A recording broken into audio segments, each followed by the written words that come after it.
আপনার দেওয়া ভোটের ফলাফলকে স্বীকার করবেন, তাহলে আপনি বলেন দাঁড়িয়ে যে না আমি 12ই ফেব্রুয়ারিতে ভোট দেই নাই, তাই আপনি বলেন। তাহলে এই জাতি বলবে না আপনি বিচারিতা করেননি, প্রতারণা করেননি। এই সংকট তৈরি করেছে ক্ষমতাসীন বিএনপি। ফলে বিএনপির তৈরি করা সংকট বিএনপিকেই নিরসন করতে হবে, বিএনপিকেই সমাধান করতে হবে। বলতে পারেন কি করে বিএনপি সংকট তৈরি করলো? আমার আগে নেতারা বলেছেন, সেই প্রশ্নের জবাব আজকের এই শাহবাগ চত্বর থেকে আমিও চাচ্ছি সরকারের কাছে। বর্তমান ক্ষমতাসীন প্রধানমন্ত্রী, বিএনপির চেয়ারম্যান, তিনি গণভোটে হ্যাঁ ভোটের পক্ষে ভোট চেয়েছিলেন, মন্ত্রীরাও চেয়েছিলেন। 5 কোটি মানুষ হাতে ভোট দিয়ে গণভোটে জুলাই সনদের 4টি প্রশ্নের পক্ষে হাকে জয়যুক্ত করেছে। তার অর্থ হলো জুলাই সনদের 84টি সংস্কারের বিষয়ে 47টি সাংবিধানিক সংস্কারের প্রত্যেকটি বিষয়ে 4টি প্রশ্নের মাধ্যমে ব্যালটে সংযুক্ত করা হয়েছিল। বিএনপির দেওয়া নোট অফ ডিসেন্ট 5 কোটি ভোটে হ্যাঁ জয়যুক্ত করে তাদের নোট অফ ডিসেন্টকে জনগণ খারিজ করে দিয়েছে। গণভোটের ব্যালটে কোনো নোট অফ ডিসেন্ট ছিল না।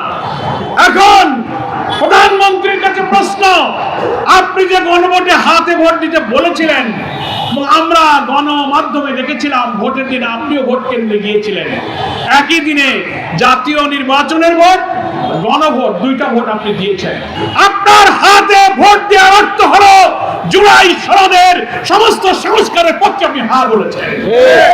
এই হ্যাঁ বলার মধ্য দিয়ে যে রায় বাংলাদেশের মানুষ দিয়েছে, অন্য মন্ত্রীরাও দিয়েছে, আমরাও দিয়েছি। তাহলে আপনার কাছে প্রশ্ন, আপনি কি আপনার দেওয়া ভোটের ফলাফলকে স্বীকার করবেন? তাহলে আপনি বলেন দাঁড়িয়ে যে না আমি 12ই ফেব্রুয়ারিতে ভোট দেই নাই, তাই আপনি বলেন। তাহলে এই জাতি বলবে না আপনি বিচারিতা করেননি, প্রতারণা করেননি। আর যদি তা না বলবেন যতক্ষণ, তাহলে আপনার দেওয়া ভোটকে আপনি অস্বীকার করেন, সাহস থাকলে মানুষের কাছে দাঁড়িয়ে। ফলে আপনার দেওয়া গণভোটে যদি হাতে ভোট দিয়ে থাকেন, তার অর্থ 84 সংস্কারকে আপনি মেনে নিয়েছেন, 47টি সাংবিধানিক সংস্কারকে মেনেছেন। এখন আপনি সংবিধানের দোহাই দেবেন, রাষ্ট্রপতির আদেশ, সংবিধান সংস্কারের আদেশ, এগুলো নিয়ে যে প্রশ্ন তুলছেন, 5 কোটি মানুষ ভোট দিয়ে সেই প্রশ্নের জবাব দিয়ে দিয়েছে। ফলে আপনাকে সৃষ্টি করা এই সংকট আপনাকেই সমাধান করতে হবে।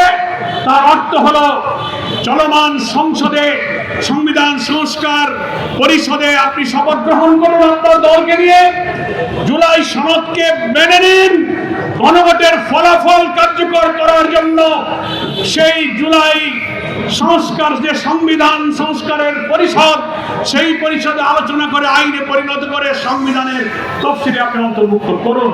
তাহলেই সংবিধান সংস্কার পরিষদের দায়িত্ব পালন শেষ হবে।